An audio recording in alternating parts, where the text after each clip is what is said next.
El paro cardíaco súbito sucede de manera imprevisible y resulta mortal si no se administra rápidamente el tratamiento de desfibrilación, que es un choque eléctrico controlado al corazón. LifeVest es un chaleco desfibrilador diseñado para detectar ciertos ritmos cardíacos acelerados potencialmente mortales y administrar automáticamente un tratamiento de choque eléctrico. A diferencia de un desfibrilador cardioversor implantable, el dispositivo LifeVest se lleva puesto sobre el cuerpo, en lugar de implantado. LifeVest tiene dos componentes principales, un cinturón de electrodos conectado a una prenda de vestir, chaleco, y un monitor.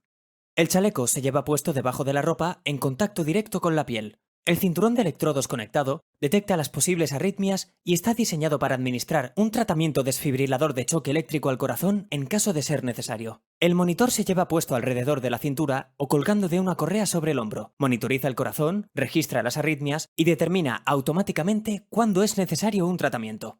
Los electrodos se encuentran dentro del cinturón del chaleco colocado alrededor del cuerpo. Los electrodos de electrocardiograma monitorizan el ritmo cardíaco de manera continua. Las almohadillas de terapia administran los tratamientos de desfibriladores de choque eléctrico al corazón cuando estos son necesarios. Veamos cómo funciona LifeVest para tratar un paro cardíaco súbito. En este momento, LifeVest está detectando un ritmo cardíaco normal. De repente, comienza un paro cardíaco.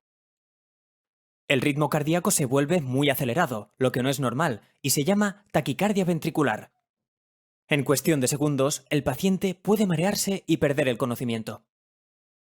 El ritmo cardíaco adopta una forma aún más peligrosa, llamada fibrilación ventricular, que resulta mortal si no se administra rápida y exitosamente una desfibrilación. LifeVest está diseñado para detectar el ritmo cardíaco anormal mediante un algoritmo complejo y patentado que confirma que está ocurriendo un paro cardíaco súbito. En una situación típica, todo el tratamiento con LifeVest ocurre en aproximadamente un minuto. El sistema de LifeVest libera automáticamente un gel azul de los electrodos para preparar la piel del paciente para el tratamiento de choque eléctrico. El gel azul mejora la eficacia del tratamiento de choque eléctrico y ayuda a proteger la piel de las quemaduras. En este paciente, el primer tratamiento de choque eléctrico revirtió su ritmo cardíaco a uno normal. LifeVest puede administrar más tratamientos de choque eléctrico consecutivos si resultara necesario. Cuando se normaliza el ritmo cardíaco, el paciente recobra el conocimiento.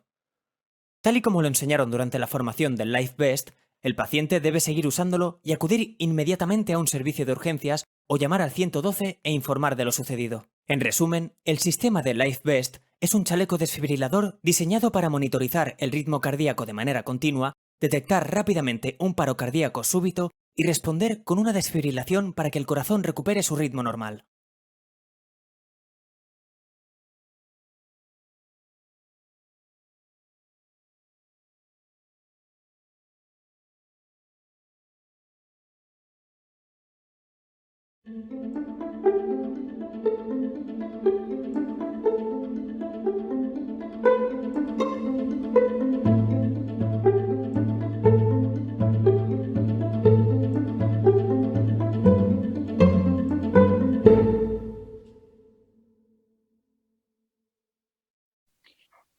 Buenos días a todos.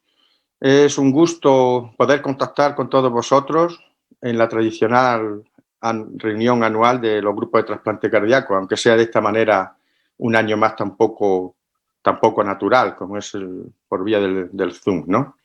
Bueno, como ya sabéis, esta reunión empieza en primer lugar con la presentación de los datos del Registro Nacional de Trasplante que vamos a hacer a continuación. Lo único, si me permitís, me vais a dejar que dedique un minuto en recuerdo de nuestro compañero Félix Pérez Villa, que como sabéis ha fallecido hace unas semanas, y simplemente era para tenerlo presente durante esta reunión a modo de pequeño homenaje. Vale. Frank, ¿no me podéis pasar la diapositiva? No puedo pasar desde aquí. Gracias. Bueno, iniciamos, por tanto, la presentación. Como podéis ver, en el año 2020 se han realizado en España 278 trasplantes, lo cual se supone un descenso de aproximadamente un 7,2% respecto a la actividad del año previo. Más del 10% se han realizado en trasplantes cardíacos pediátricos, en edad pediátrica, que como sabéis y siguiendo las recomendaciones de la Organización Nacional de Trasplante, a partir de este año vamos a considerar como tal receptores por debajo de los 18 años de edad. Como recordaréis, lo teníamos antes por debajo de 16. Uno de cada cuatro pacientes o receptores son mayores de 60 años. En el gráfico de la derecha lo que trato de representar es el impacto que ha tenido la pandemia de COVID-19 en la actividad en España durante el año que estamos analizando, en 2020. Y como vemos, y como podéis ver, el impacto prácticamente se centró de manera casi exclusiva durante el mes de abril, donde sí que hubo un descenso significativo importante del número de trasplantes que realizamos. Esto como corresponde. Ahora, bien, ahora sí. Bien, como iba diciendo, como veis, la actividad se contrajo fundamentalmente en el mes de abril. Hay otro pequeño pico aquí en el mes de septiembre y, como he dicho antes, se corresponde a una disminución del 7,2%. No, Fran, pásame otra vez, es que no. Pásame la diapositiva, por favor, tú, es que no puedo. Vale. ¿Eso es mucho o es poco? Bueno, en un estudio que acaba de salir esta semana, que es, como veis, resume la actividad de trasplante en 22 países en los que ha participado la Organización Nacional de Trasplante Española, el descenso promedio de todos los países es del 5,44%. Hay países que de manera extraordinaria han incrementado su actividad durante el año pasado, como son Suiza, Países Bajos y Estados Unidos, y nosotros nos encontramos aquí en una posición bastante favorable al lado de países que podemos considerar de nuestro nivel en cuanto a trasplante cardíaco. Es decir, que estamos más o menos en la media mundial. Siguiente diapositiva. Bien, esta para mí, como ya sabéis, es la diapositiva que más me gusta todos los años. Es la primera que hago en cuanto tengo actualizados los datos, que es los datos es la curva de supervivencia en el último decenio, en el decenio que precede al año en curso. ¿Y por qué? Porque es lo que nos da una idea de cómo estamos haciendo las cosas o cómo nos están yendo las cosas. Y como un año más, pues en el último decenio, con respecto a la serie histórica, vemos que la supervivencia sigue mejorando. Actualmente tenemos una supervivencia promedio al primer año de un 80% y al quinto año del 71%. Siguiente diapositiva. Este año, como es de esperar, bueno, esta es el análisis más pormenorizado, limitado al último decenio, o sea, a la última década. Y como todos los años, como en las últimas presentaciones, volvemos a comprobar la misma tendencia que siempre. Es decir, en el último trienio, de 2017 a 2019, hay un incremento significativo de la supervivencia de nuestros pacientes con respecto al primer trienio de la década que estamos estudiando. ¿De acuerdo? Aquí a la derecha veis la supervivencia al primer año, que ha pasado de un 77,6% en el año 2011-2013 a más del 80% en los años 2017 a 2019. Siguiente. Lógicamente, este año también hemos analizado en el registro el impacto que ha podido tener la pandemia en nuestro resultado en términos de supervivencia. Aquí lo que podéis ver es una comparación tomando como referencia el primer semestre de 2019, analizando el segundo semestre de 2019 y los pacientes trasplantados durante el primer semestre de 2020. Y como veis, no hay diferencias significativas en los pacientes trasplantados durante el semestre, digamos, de la primera ola de la pandemia con respecto a los semestres previos. He analizado solamente el primer semestre porque era el grupo de pacientes donde teníamos un seguimiento de todos los pacientes de al menos 6 meses. Siguiente. Igualmente, analizando la mortalidad en los pacientes que ya teníamos en la serie histórica y utilizando un procedimiento similar, comparamos los pacientes que estaban trasplantados antes de 2019, qué mortalidad habían tenido en el primer semestre y en el segundo semestre, y eso lo comparamos con los pacientes que habíamos trasplantado antes de 2020, qué mortalidad qué mortalidad observamos en el primer semestre y segundo semestre. Y como vemos en la diapositiva, la pandemia no parece que haya tenido un impacto muy relevante en cuanto a mortalidad en los pacientes trasplantados en los años previos. Siguiente diapositiva. Bien. A continuación voy a dar unos pequeños detalles sobre las características del procedimiento, limitándome solamente a aquellas características en las que se ha comprobado que existe variaciones significativas en los últimos 12 años, desde 2009 hasta 2020. He cogido 2009 porque, como sabéis, en este año fue el año en el que empezó a incrementarse mucho la utilización de soportes de dispositivos de soporte circulatorio previos al trasplante y, por tanto, yo considero que es, digamos, la fase o la era de trasplante contemporáneo.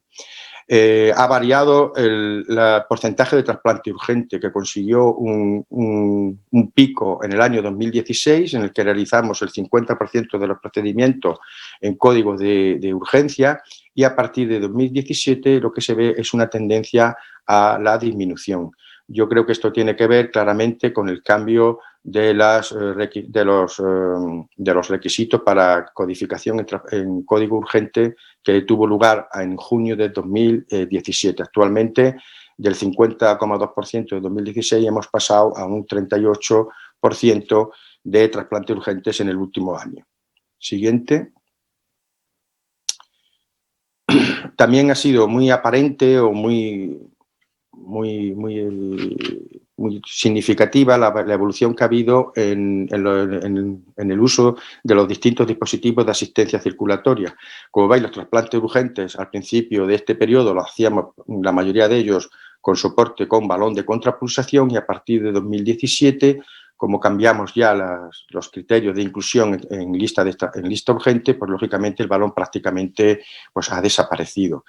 El uso de ECMO, que es en verde, pues se mantiene aproximadamente estable en alrededor de un 10% más o menos, y lo que sí se ha incrementado es el uso de dispositivos de asistencia ventricular, fundamentalmente los de tipo los de flujo continuo, que es, digamos, ahora el principal medio que tenemos para soportar a los pacientes antes del trasplante. Siguiente diapositiva.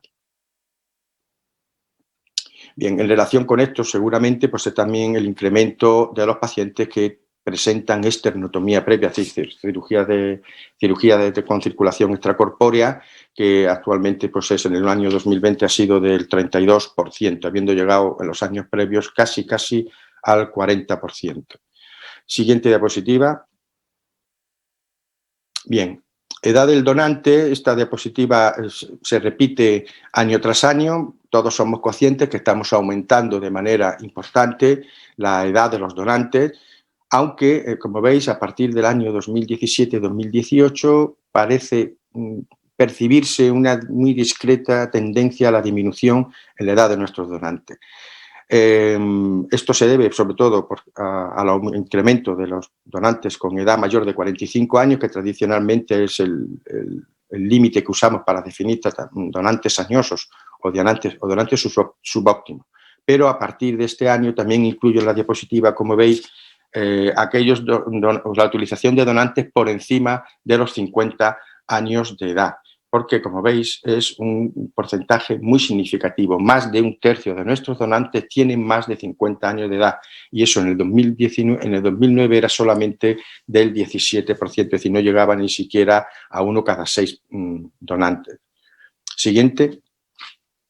Bien, en relación también con esto, seguramente, pues está la causa de muerte del donante. En el periodo de estudio, pues aproximadamente 1 de cada 4 donantes tiene como causa de muerte un traumatismo, generalmente un traumatismo que no tiene que ver, en 2 tercios de los casos no tiene nada que ver con accidentes de tráfico, en el tercio restante pues sí.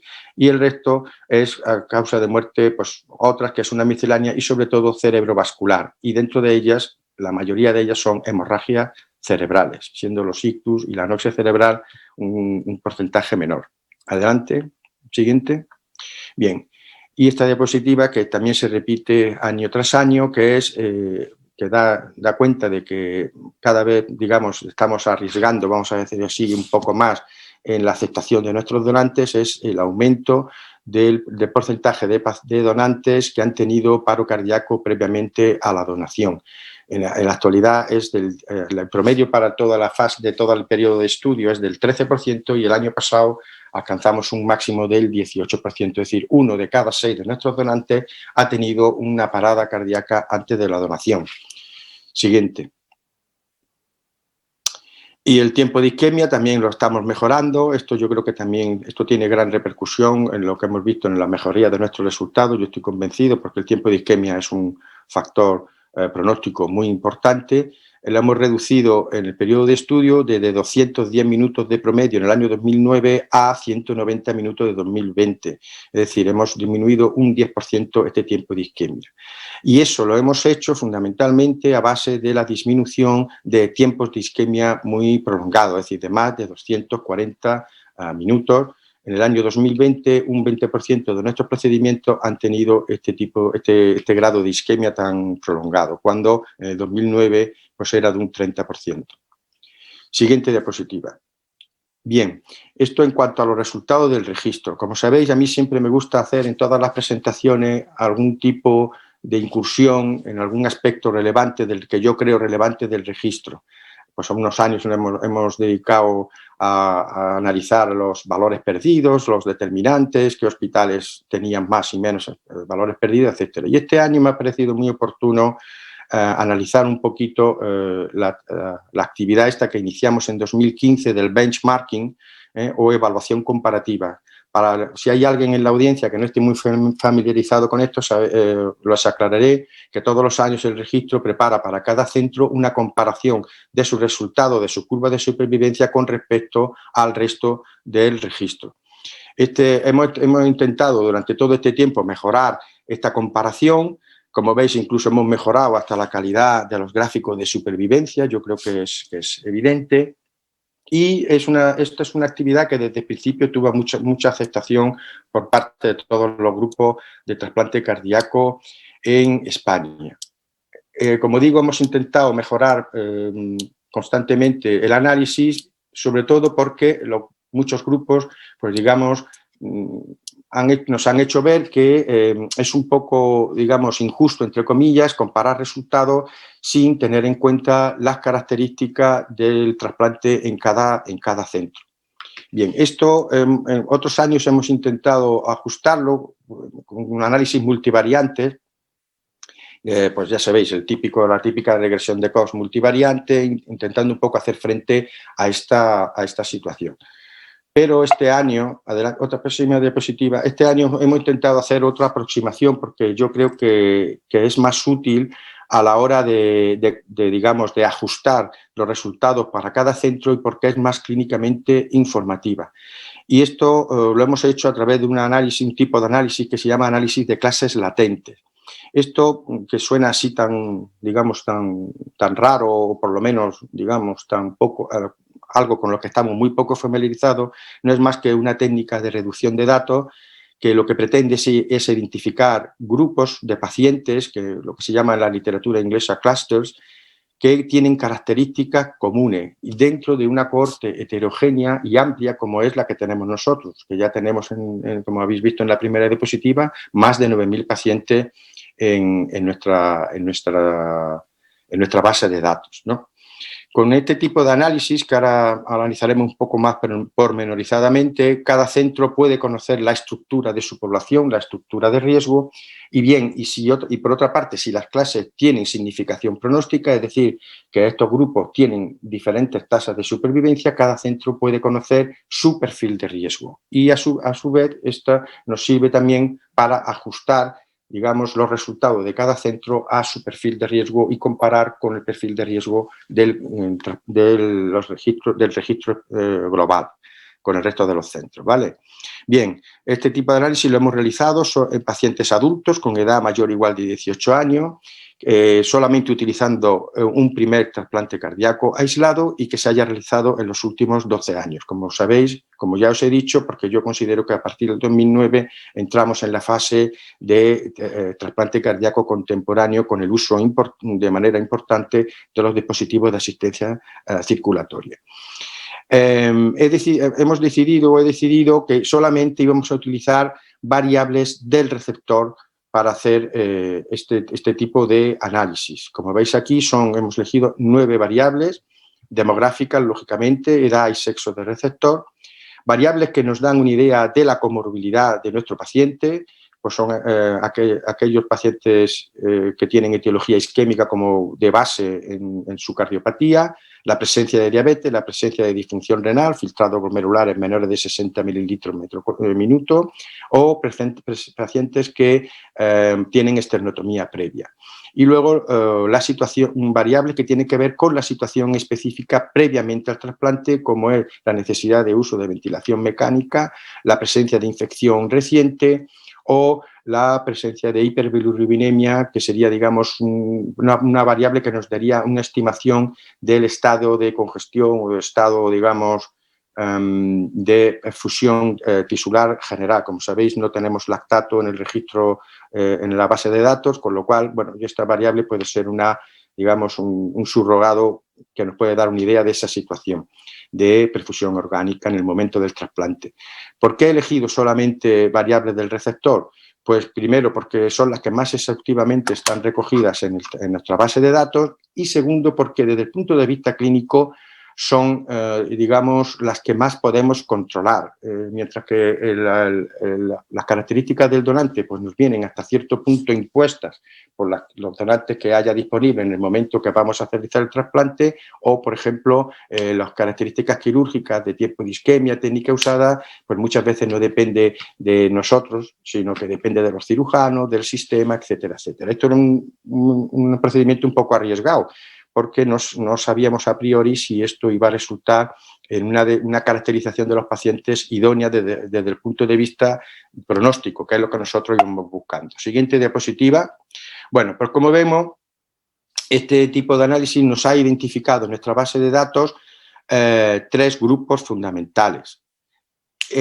A pesar, como hemos dicho, de que solamente hemos incluido variables dependientes del receptor, ya veis que este tipo de análisis nos distingue claramente una característica fundamental, si el paciente fue con carácter urgente o no al trasplante.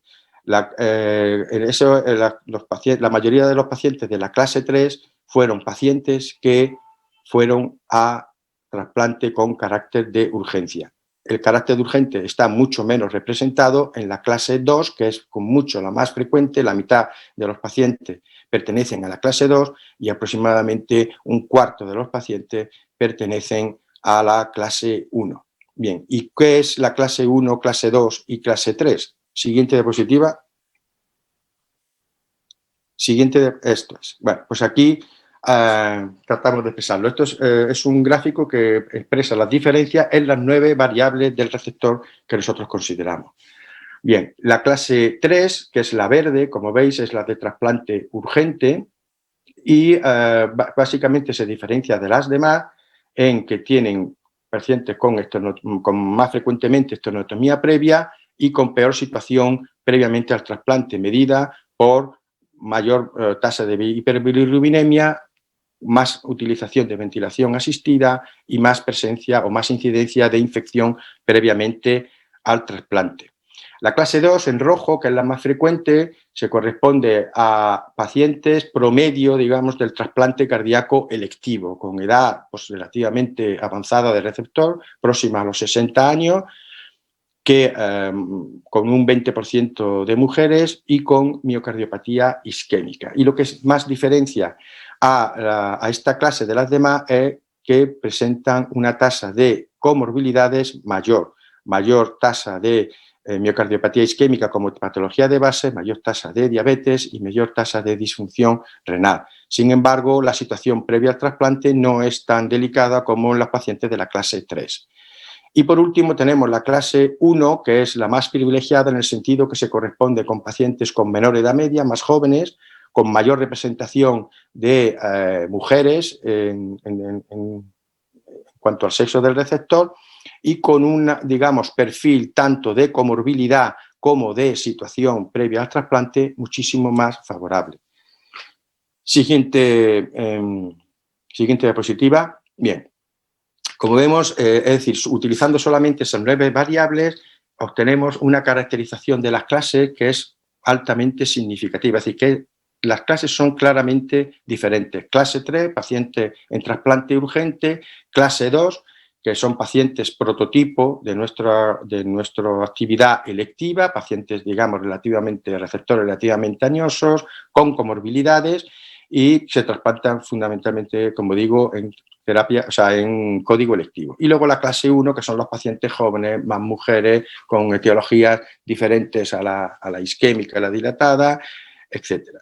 Lo curioso es que utilizando solamente, digamos, características del receptor, también estos grupos tienen diferencias en otras características que tienen que ver con las características del donante o con las características de la interacción receptor-donante o el procedimiento. Y esto es lo que trato de explicar aquí. Como vemos, la edad del donante, y esto yo creo que nos debe hacer reflexionar, varía también con la edad del receptor. Como recordáis, la mayor edad de los receptores se corresponde a la clase 2 y elegimos donantes mayores para estos pacientes.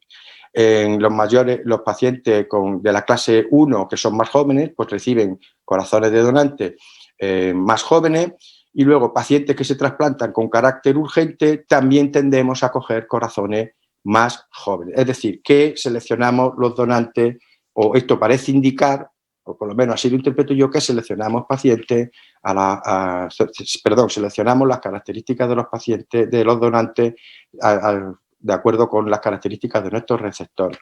Esto también se ve, por ejemplo, ya con carácter significativo con la discordancia de sexo, es decir, receptor varón con donante mujer, y en el tiempo de isquemia, que es mucho más prolongado en los pacientes que trasplantamos con carácter urgente, es decir, que son de la clase 3. Siguiente diapositiva. Bien, lo más importante es esto, y es que hay una clara diferenciación de riesgo en términos de supervivencia entre las tres clases. Las curvas están muy bien separadas. Elegimos como, digamos, clase de referencia la clase 2, que es el trasplante electivo de un donante cercano a la sesentena y con un perfil de comorbilidad relativamente importante, aunque en buena situación pretrasplante. Y la clase 1 tiene una hazard ratio de 0,61 y la clase 3 1,34, es decir, tienen una distribución en cuanto a las hazard ratios prácticamente simétrica. La clase 1 presenta un 39% menos de mortalidad que la clase de referencia, pacientes jóvenes, recordar, y la clase 3, pacientes en trasplante urgente, tiene un exceso de mortalidad del 34%. Siguiente diapositiva. No solamente eso, sino que también este procedimiento, estas clases tienen significación clínica, que es lo que nosotros íbamos buscando, porque, como veis, la distribución del riesgo de mortalidad también cambia según la clase.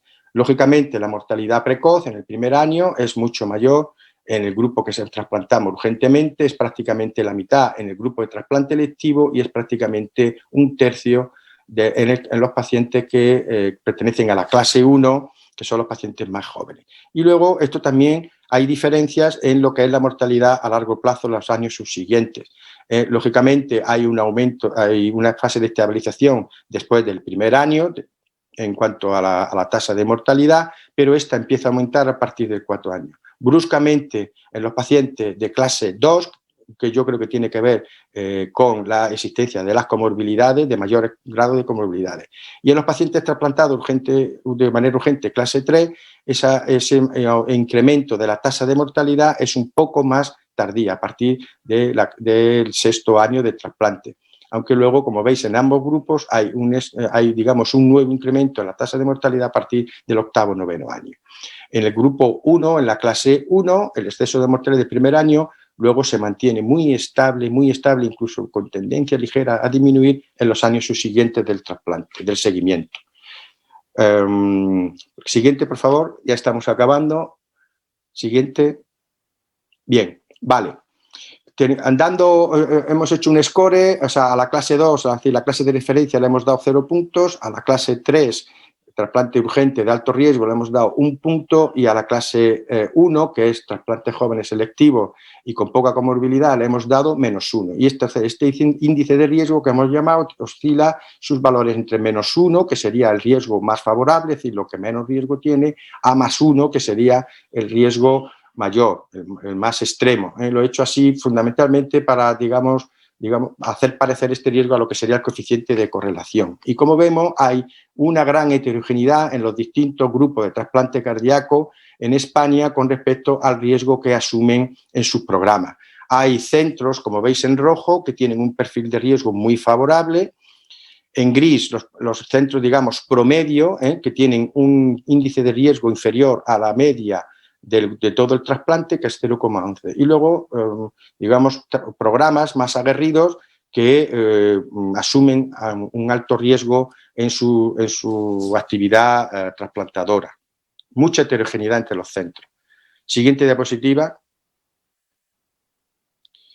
Bien, la asunción de riesgos no tiene necesariamente que ver con el número de procedimientos que realiza el grupo. Hay una discreta correlación entre el número de procedimientos y el índice de riesgo. Es decir, que los hospitales con mayor riesgo, que asumen mayores riesgos, son los que más volumen tienen. Pero como veis, hay que usar una correlación, no existe una correlación lineal, esta correlación es curvilínea y es, digamos, de una intensidad escasa, porque la R cuadrado es de un 0,15, lo cual significa que la variabilidad entre los centros solamente es explicable por el volumen de actividad en un 15%. Siguiente diapositiva. E igual ocurre cuando, digamos, analizamos la influencia que tiene el índice de riesgo en los resultados en términos de mortalidad, es decir, en la hazard ratio. Como veis, no hay correlación lineal entre el índice de riesgo asumido por los centros y su resultado en términos de tasa de mortalidad. Y entonces no hay una correlación lineal, lo que sí hay es una correlación curvilínea, es decir, que hay un exceso de hazard ratio, es decir, un exceso de mortalidad o una tendencia a lo mismo en aquellos centros que tienen un índice de riesgo mayor, es decir, que asumen mayores riesgos, aunque esto no está claro porque hay centros que asumen mucho riesgo y que tienen una mortalidad muy buena. Y lo que también se aprecia es que hay, digamos, otra cúspide, otro vientre positivo, es decir, otro exceso de mortalidad en centros que asumen poco riesgo en sus programas. Yo esto creo que se puede interpretar como en aquellos centros que tienen, digamos, peores resultados, como son más conservadores a la hora de asumir riesgo y no al revés. Siguiente diapositiva. Bueno, y por último ya, no os aburro más, las conclusiones que yo he extraído de todos estos análisis es que el impacto de la epidemia de SARS-CoV-2 sobre el trasplante cardíaco en España ha sido limitado tanto en términos de actividad como en términos de resultados, es decir, de supervivencia, que los resultados globales, que es el principal mensaje de esta charla, continúan mejorando a pesar de la complejidad creciente de los pacientes y de los procedimientos, y que el análisis continuado del registro creo que sigue aportando un método muy valioso para la detección de problemas y para el planteamiento de soluciones en cada centro participante. Y esto es todo. Muchísimas gracias por vuestra atención.